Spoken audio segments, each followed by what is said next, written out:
Merry Christmas, Merry Christmas, Merry Christmas, one and all. I figured I would take the chance to jump on here and talk about what I haven't been doing, what I will be doing, and wish y'all a Merry, Merry, Merry Christmas. So I decided I'd check this thing out. There's a couple of these coming up. Well, I'm not going to ruin the surprise yet. But anyway, I came down here to the little town of Williamsport, which is right around the corner from where I live at here in Maryland. For those of you who have met me through the convoying stuff, I did not have a YouTube channel at that point. But I started one in the middle of the summer for political stuff. But I enjoyed just getting around showing people stuff that I know a little bit about. Don't know a whole lot. I'm not a history buff as much as what I pretend to be, I guess would be the way to say it. I enjoy history, don't get me wrong. But Williamsport has always been near and dear to my heart. I love this little town. It's a very cool little town. It's got a lot of cool stuff. I'm going to take you over and check some stuff out. It is frigid out here. It's not as cold as what it was yesterday, but it's still pretty daggum cold. So, as a kid, I grew up riding the C&O Canal out here in Maryland. It connects Washington, D.C. and Cumberland, Maryland together along the Potomac River. And I've seen the river come up and go down a lot. And I'm going to just flip this around and we're going to walk and talk here if I can remember how to do that. But this here is what used to be the Cushwall Basin Brick Company. They would trade all kinds of, not trade, but they would bring the ferry canal boats up here and they would unload into this building. And obviously this building is like really, really tall. I'm trying to think. It says 58. Okay. So I'm trying to think of the one time that I was down here. I got all crazy with my GPS and it told me my elevation at sea level here. And I couldn't quite remember what it was. And I should have Googled it before I started this video. But I'm not that intelligent. So I'm going to try not to fall on some of the ice. But Williamsport sets along. It depends on whether you live here or not. Whether you say Williamsport or whether you say Williamsport. But Williamsport sets along the Conococheague Creek and the Potomac River. Right here in this little beautiful, nestled, wonderful part of Maryland. Across the bridge is West Virginia, Falling Waters. Very, very beautiful area over there. You have to forgive me, I'm chewing on a piece of a Buckeye. Some caramel, I love it. Anyway, so last night it said it was like 5 or 7 degrees. It's pretty cold. We got snow the other day, but because of the rain, it melted off pretty good. But what you guys are looking at right there is the aqueduct. They've since reworked this aqueduct. And I kind of screwed up and I started on the wrong side of things. But anyhow, this aqueduct is one of 3 pretty cool things that puts Williamsport on the map here in the area. It is one of the 3 cool things on the canal, and I'm going to be careful not to fall, but it carries the canal water across the river, connecting Cumberland that way, and then we'll go down this way, and hopefully we don't get too much glare. And DC is, I think it's 67 miles from here.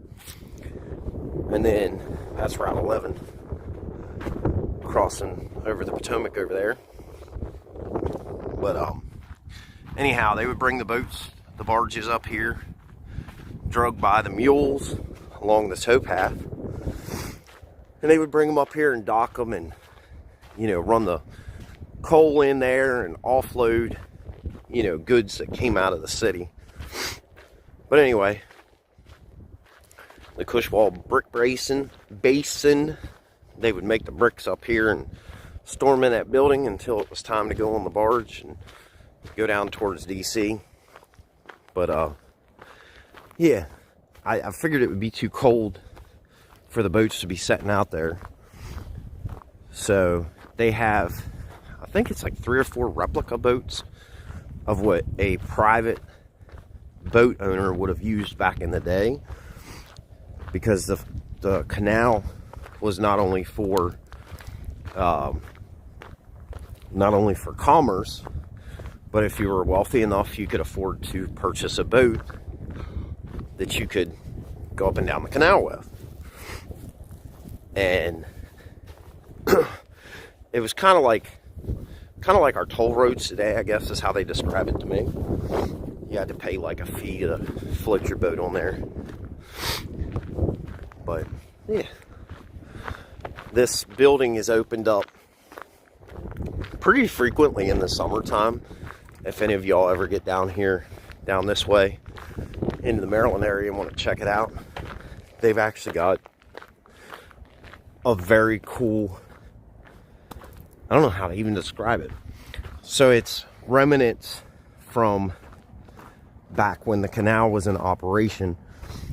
They would carry the concrete in a drum, like a wooden drum. And one of them apparently fell off of the Joker. And they've got that in the building in there. And you can see where they call it a bunk hole, where they would fill the concrete and then put a cap into it, to keep it dry. But you can definitely tell that that's what it is. It's completely set. Anyhow, that's in there. They've got a pretty cool, resin replica of what it looked like back in the day. And I found a dime. I'm rich, y'all. Look at that. Found a dime. Anyway, so I'm going to take you guys across the lift bridge as things progressed. And we had the railroad start to come up this way into the area. They had to figure out a way to cross the canal. So they created this lift bridge. This is number 2, part of the C&O Canal, that puts Williamsport on the map. But they needed a way to bring the coal to the power plant, so they created this humongous lift bridge so the canal could still operate and function.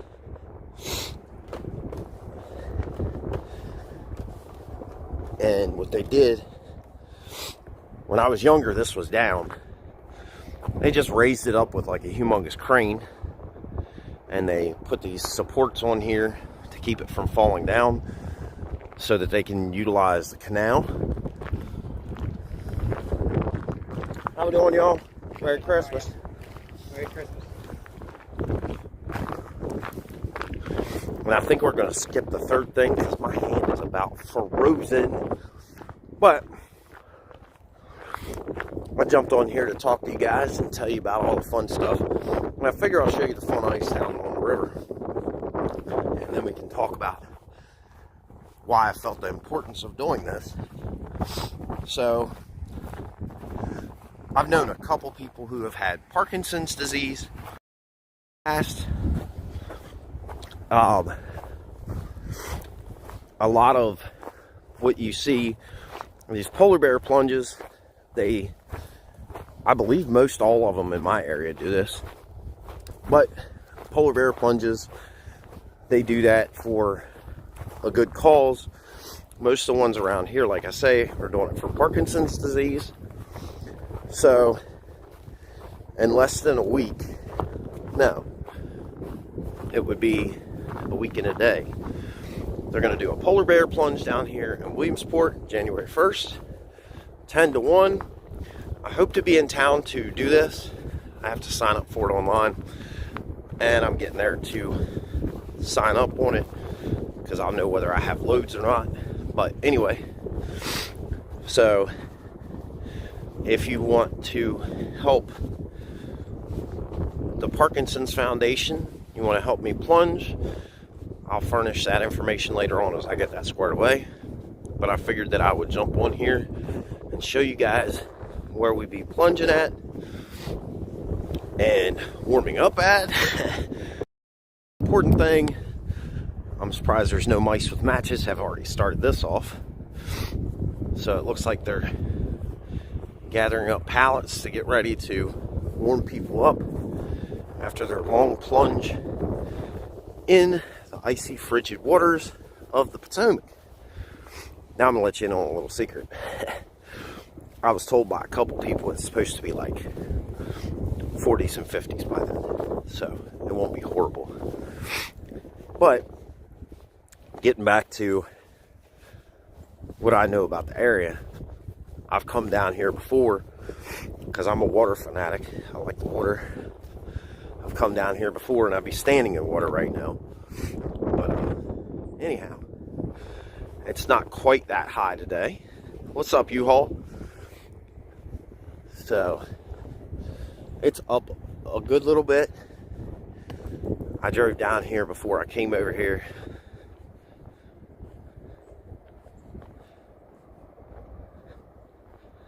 Yeah. I'm not sure I follow you two different channels.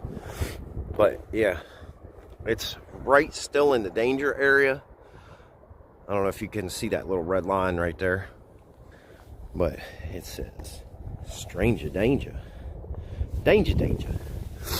But yeah, the water is definitely up. And there's ice floating down the river. And down there, that's Interstate 81, crossing the Potomac River. And there's actually a dam down there that used to channel water over to a coal-fired power plant here in Maryland. They shut that down, I'm gonna say circa 2014, I think. Anyway, they shut it down and they quit burning coal out of there. They wouldn't convert it because it costs too much money to convert those things. So, actually, you know what? We will take you down to number 3. We'll take you down to the lock. It's a little bit of a walk, but we'll take you down there for the chagrins of it. So, yeah. I'm going to be plunging January 1st, hopefully. Hopefully it'll be in that 50-degree mark like what they were saying, so that I won't freeze my nunnies off.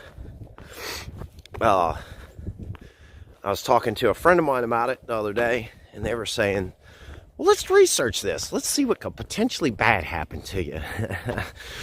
And it was one of those, yeah, it's the contraindications of polar bear plunging. It could cause a heart attack. I think we'll be all right, though. Them people up there in Canada, man, they get in them hot tubs, and then they go jump in the snow, make a snow angel, and jump right back in the hot tubs. What do you think?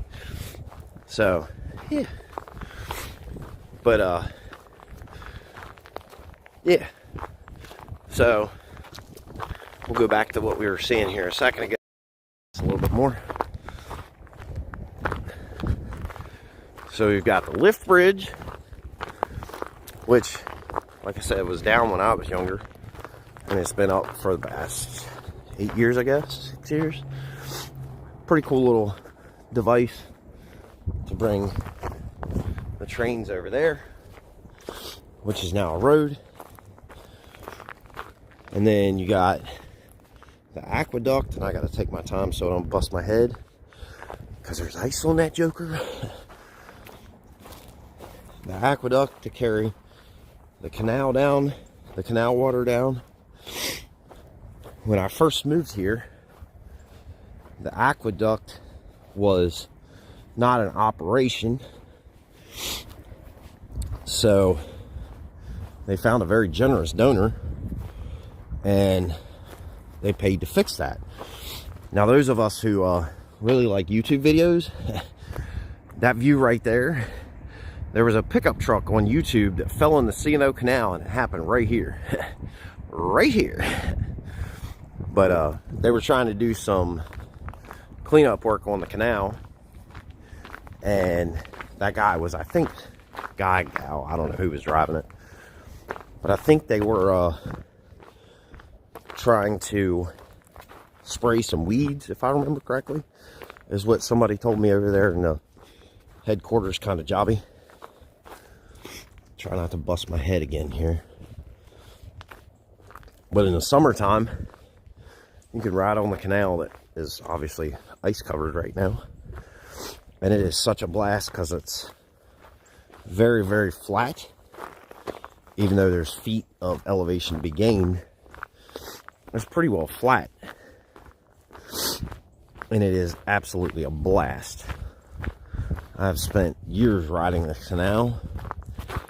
I've never ridden up in Cumberland to my knowledge, but pretty much from here south I've ridden all of it towards DC to, I think I have 20 miles that I haven't ridden down towards DC. But anyway,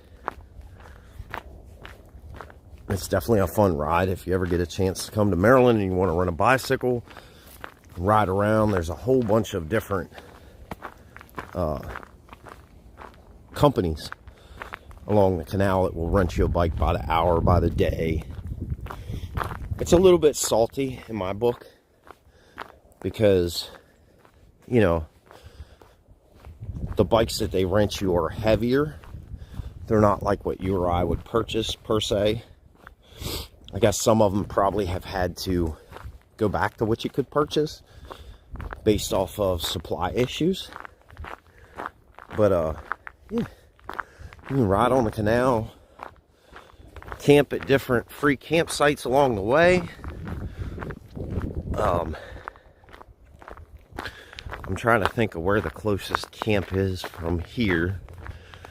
I guess would be down there at the aqueduct at the Antietam, which I love that aqueduct down there, but it does not have much of anything around it, so it's just basically an aqueduct.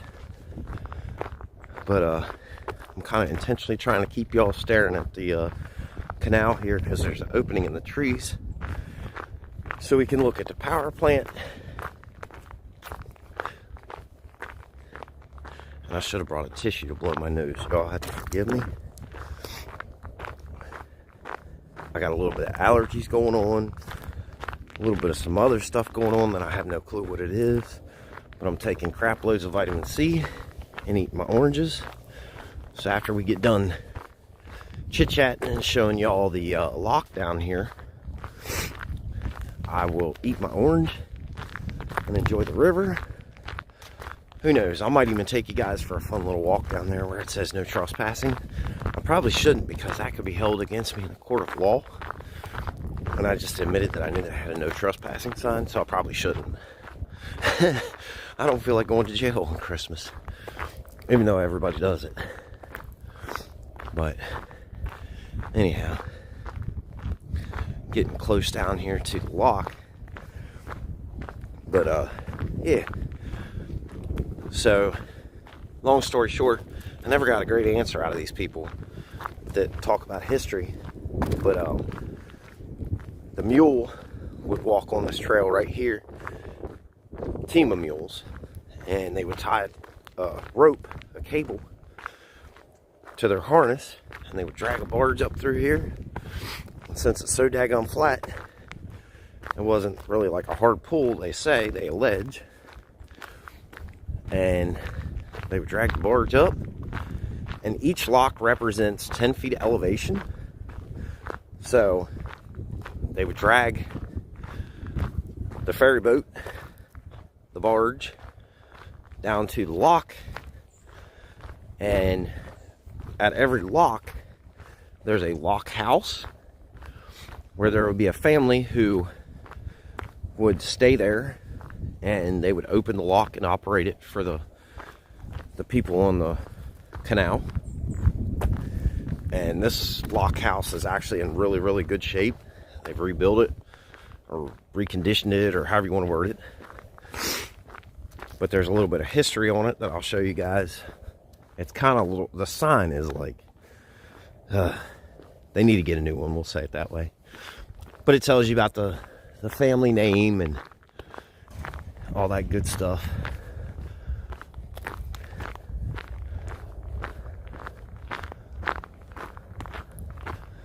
That was quite an interesting noise.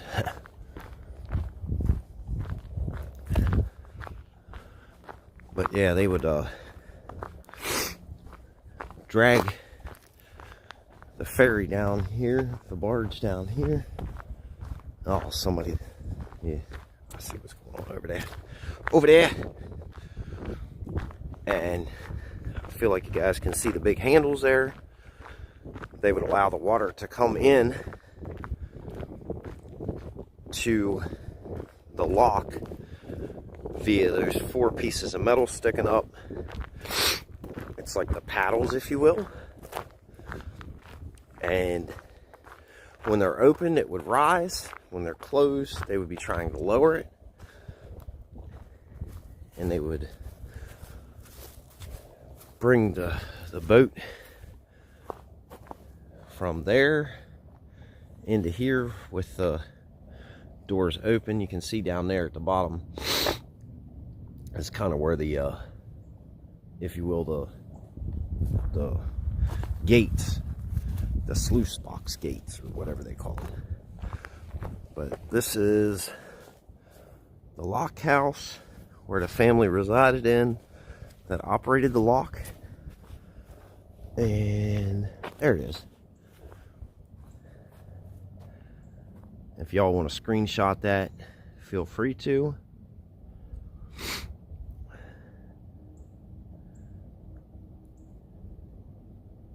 And then I'll take you down here to the other side of the lock and let y'all look up through it a little bit. Lock number 44. So I was completely wrong. I thought it was only in the 20s. And then here's another little tidbit of history.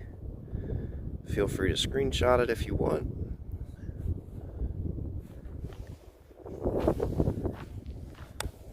Whew. My fingers is frozen.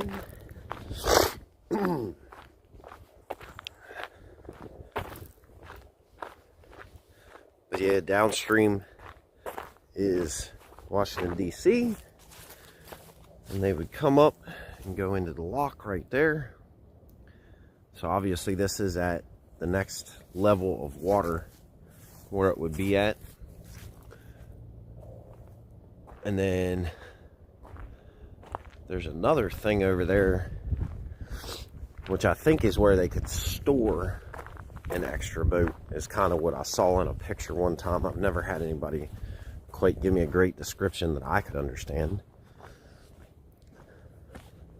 Pray this bridge holds my fat rear end.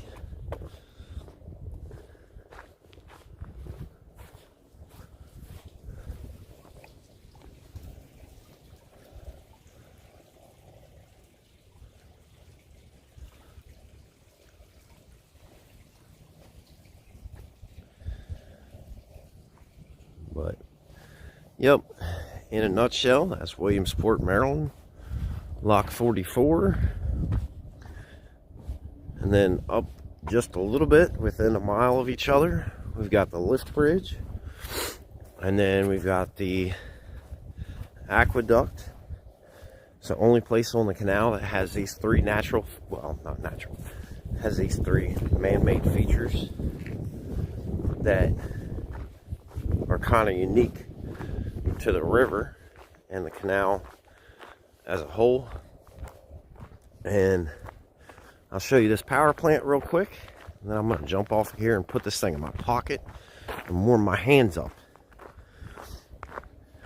But anyhow, long story short, very, very cool area to live. This was the coal-fired power plant here in Williamsport, Maryland. I'm not going to go on the other side of these barriers, but they would bring the coal in. There used to be a huge pile of coal out there, and they would push it into that little box room right there I don't know if I can zoom in or not. Where it would bring it into the conveyor room over there, and then it would get brought up into the fire room, I would presume, and then out the smokestack, we got power. But I just thought it would be fun to jump on here and say, hey, Merry Christmas. I hope Santa Claus brought you guys all the gifts that you wanted. And hopefully we'll see you guys in the near future. I apologize that I haven't really done a whole lot. It is very time consuming to figure out fun stuff to do with you guys. And being an over-the-road truck driver does not allow me a lot of time to run around. I've been doing a lot of stuff out of the Baltimore area. It seems like everything anymore is going in and out of Baltimore. So that's what we've been doing religiously for the past, it feels like 2 months. Freight rates are sucking. So we've just been trying to do whatever we can do to keep the bill collectors at pay. And that seems to be Baltimore. I went out to Michigan the other week. That was a pretty cool little trek to get out there and, you know, stretch my legs a little bit, get away from Baltimore for a little while. I was trying to get my dispatcher to hook me up with the video crossing the Key Bridge the other day in that horrible windstorm that we had. It was entertaining, to say the least. I had to jump over in the left-hand lane because that wind was retarded. So, yeah, hopefully we'll get a chance to grab that. Like I say, y'all have a Merry Christmas. I'm trying to keep my head in the sun there so that y'all can see me, not that you want to see me. But anyway, thank you guys for jumping on. Wish y'all a very Merry Christmas. Enjoy time with your friends, your family, your loved ones. Whatever your situation is, you enjoy it. And we'll catch up with you here in the very, very near future.